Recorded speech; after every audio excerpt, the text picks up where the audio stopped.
this person, says that they're a good friend to married couples who are going through strife, and really tries to speak into them and love on them in the right way. And they said a key commonality in these marriages is that the sexual relationship has completely broken down and they're not engaging each other intimately. Sometimes it's been years since they've engaged.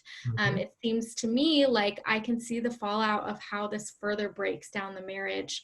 And they said, what would be your first recommendation for this person as a friend if someone came to her and said that they hadn't had sex with their spouse in years? Yeah, good. Great question, and one that a lot of folks that are mentors to other couples and are engaged in pastoral counseling and are just a friend to others, are going to experience and hear Right. different times, because it's really a common experience for couples to struggle with. So the first thing that I would want to say is be careful not to have assumptions about why that is and what's that about. That people and circumstances are far more complex than we typically give credit for.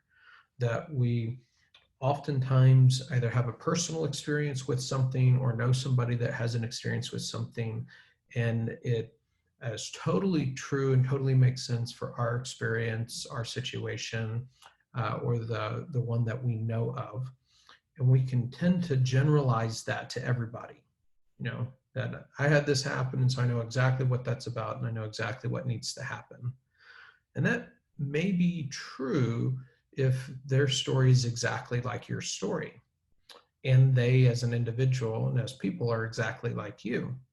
However, the combination of stories and the differences in people is vast. And so people can arrive at the same circumstances, maybe a sexless marriage, for example, from very different routes and for very different reasons. And what may be incredibly accurate and helpful counsel or encouragement or information in one scenario, that could be very devastating in another situation. And so in humility, we really have to recognize that there's a lot out there that we don't know, we don't understand, and be careful not to give out pat answers that are always this, never that, kinds of scenarios that are based on the limited scope of our knowledge and understanding. That one of the advantages that Christian counselors have is we work with thousands of different couples, and over the course of 10 years and 10,000 plus hours of therapy, we've seen a lot of different combinations of things. And so there's a lot of questions that have to be asked to really understand, how did we get here?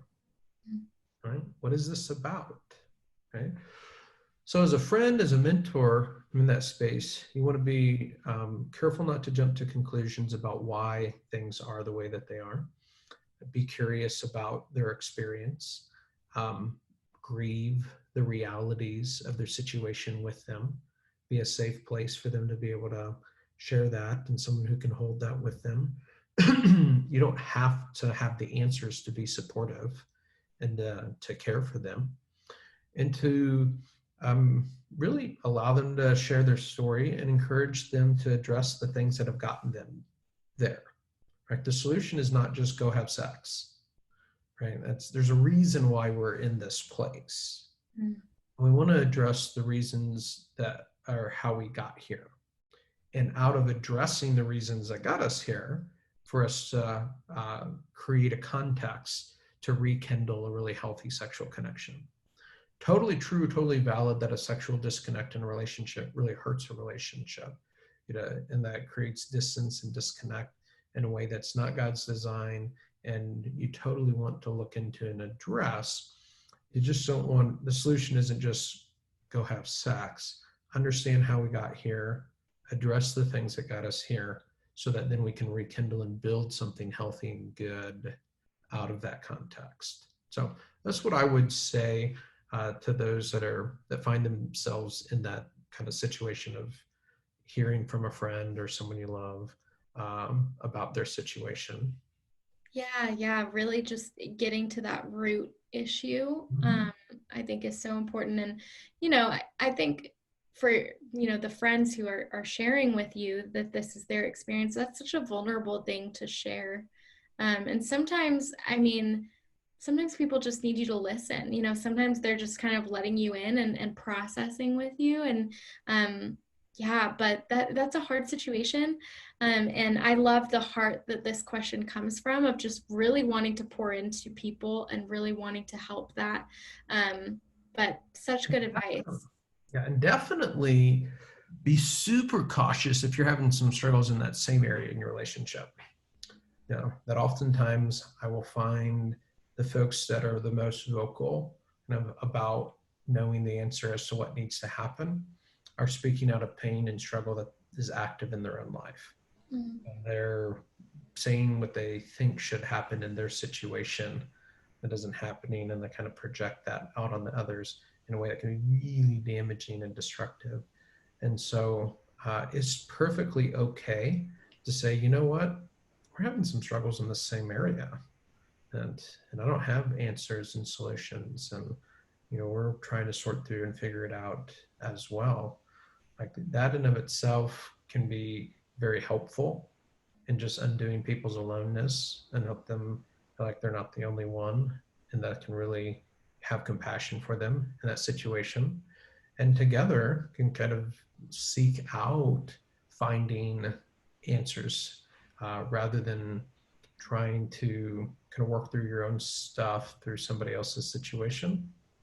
Yeah. Yeah, and I think it's also just so important to recognize that we're all so different. And you kind of touched on this when you talked about, making assumptions and things. I mean, we all respond to different things, in a different way. And so I think that that's also something, that's important to recognize. And the way that we respond to these conversations, what I would do in this situation might be different than what you need and what you need to be doing. Yeah, totally. And so it's really, you have to approach humbly and with a deep humility around the limits of what you know and your experience, and can walk alongside of folks through these struggles.